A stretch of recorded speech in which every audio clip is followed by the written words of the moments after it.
Here's two guys who can handle the truth. I want the truth. You can't handle the truth. But we can. Xavier, Will, Scott, Goebel. RX Muscle Australia proudly presents Aussie Muscle Radio. Yeah!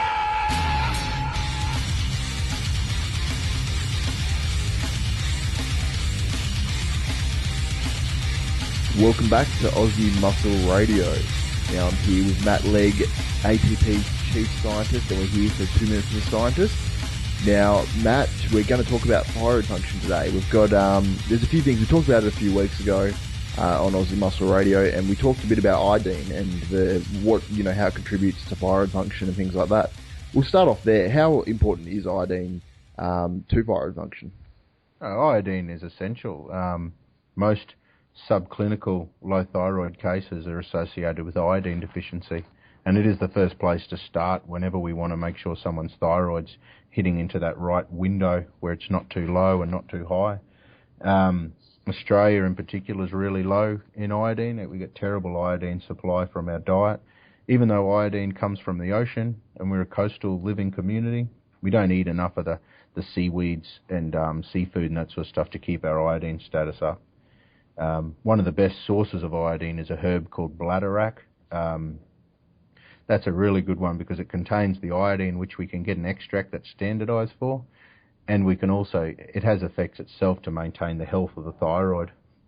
The other causes of iodine, poor thyroid function is deficiencies of zinc and selenium, which are also notoriously low in the Australian diet because of poor farming practices, poor soil quality.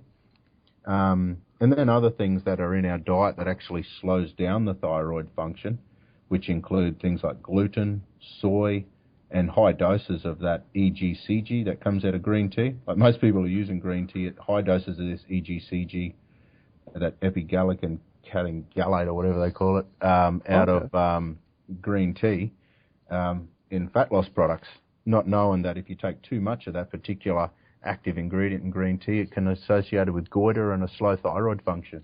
Wow, because a lot of people take that obviously, hoping to lose weight and hoping to, cut body fat, when in fact that, it might be working on one level, but it's not actually working with your thyroid, which is, your thyroid basically, almost controls, how much fat your body burns. Yeah, it controls your basal metabolic rate. The way we used to test thyroid function before we'd send someone off for a blood test is just with body temperature. So, because thyroid generates heat from the burning of fat, we could actually get people to measure their basal body temperature. And if they're consistently coming in slow, for example, we normally sit at about 36.8 degrees. If they're coming in at the low 36s and the high 35s sort of thing, they got a very slow thyroid. And they're obviously not burning fat in that case. Yep. So is that the way some people actually, or how you maybe measure thyroid function? It's one way of just getting an indication to see. Yep. Because the other thing that we typically find in Australia is the reference ranges for the thyroid function tests are massive. So what you'll actually find happening is the reference range in Australia is huge. So they're comparing you to other people with a dodgy thyroid. So most people that come in to see me with a thyroid function test results, they're sitting right down the bottom of the thyroid function level, and they're still getting told, oh no, your thyroid's fine because you're fitting within this reference range. But you give them the symptom checklist of what symptoms you get with low thyroid, which is things like, sensitive to cold, fluid retention, sluggish metabolism, slow bowels, slow digestion, dry hair, skin, nails, and the women will get heavy periods, So I think they're often ticking 9 out of 10 of those symptoms, and they're coming in with a low body temperature, yet the blood tests are showing they're within the range. Well, for me, that suggests for you, your thyroid is too slow. Forget about how you compare to the population. Your thyroid's not doing its job.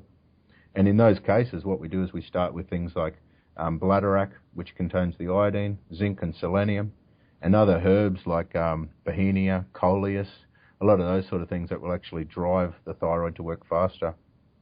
Yeah, excellent. The other interesting thing that a lot of people aren't aware of is the thyroid releases an inactive form of thyroid hormone called T4 in response to a chemical released by the pituitary gland called TSH, and they're the only two they measure. But T4 has to convert to T3, which is the active thyroid hormone. They don't measure T3 unless the other ones come out of range. Is there normally much of a problem with conversion? Do people convert T4 to T3 differently? Yeah, it's a massive problem. T4 conversion to T3, it's sped up by testosterone, it's inhibited by estrogen. The enzyme that does it is zinc and selenium dependent, so if they're deficient in zinc and selenium, they can't convert the T4 to T3.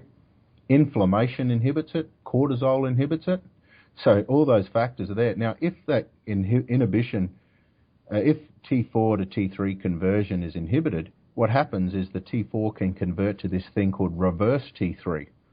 Now, reverse T3 only has 1% the activity of T4, and it actually blocks off T3 from working.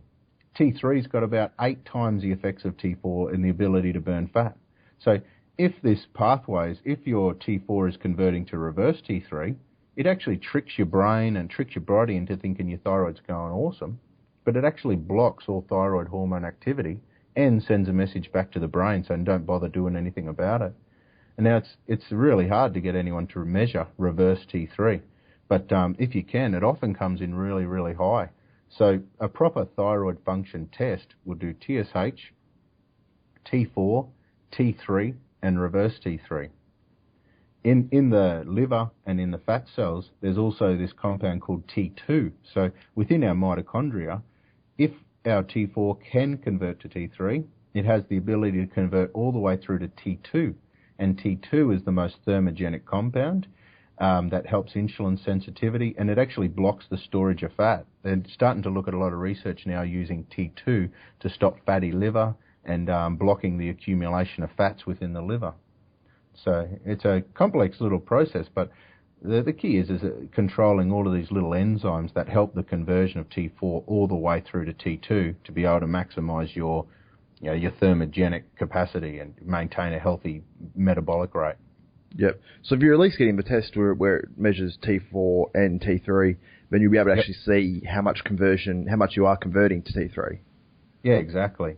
Estrogen's a real tricky one for that as well, because estrogen upregulates the T3 receptors in your brain, and your brain can actually think you've got a lot of T3, and it'll actually tell your thyroid not to go fast, which means the TSH levels you can't use as a guide to see if your thyroid's going fast or slow, because your brain thinks your thyroid's going too fast. It sends a message to your thyroid saying slow down, where in fact you've already got a really slow thyroid. So the proper way to measure it's TSH, T4, and T3. Yep. If you want to get flash and find out why things aren't working, you can go ahead and request the reverse T3. The reason why they don't do it across the board is because of the way Medicare systems and that sort of stuff is structured, where they can bulk bill the TSH and T4, and it's only if TSH and T4 come out of range will they go ahead and do any further testing. But they're the last ones to change. So the way you do it when you're dealing with your doctor is just say, look, you'll have to pay for it yourself, and just say, I'm prepared to pay for the T3 and just do the proper test so I can get an answer. Yeah, exactly. And that's probably the smart way to do it, because if you're going to go give blood anyway, it's a bit of a pain in the ass, and just paying that bit extra for more accurate results is probably definitely worth it. Yeah, that's right.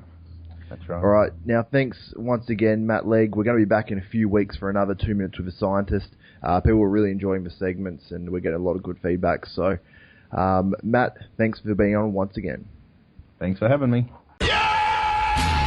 Aussie Muscle Radio is a presentation of RX Muscle Australia. The truth in Australian bodybuilding. Visit rxmuscle.com.au for all the latest bodybuilding news, videos, contest coverage, and so much more. Tune in next week at this same time for another round with Xavier Wills and Scott Goebel, only on Aussie Muscle Radio.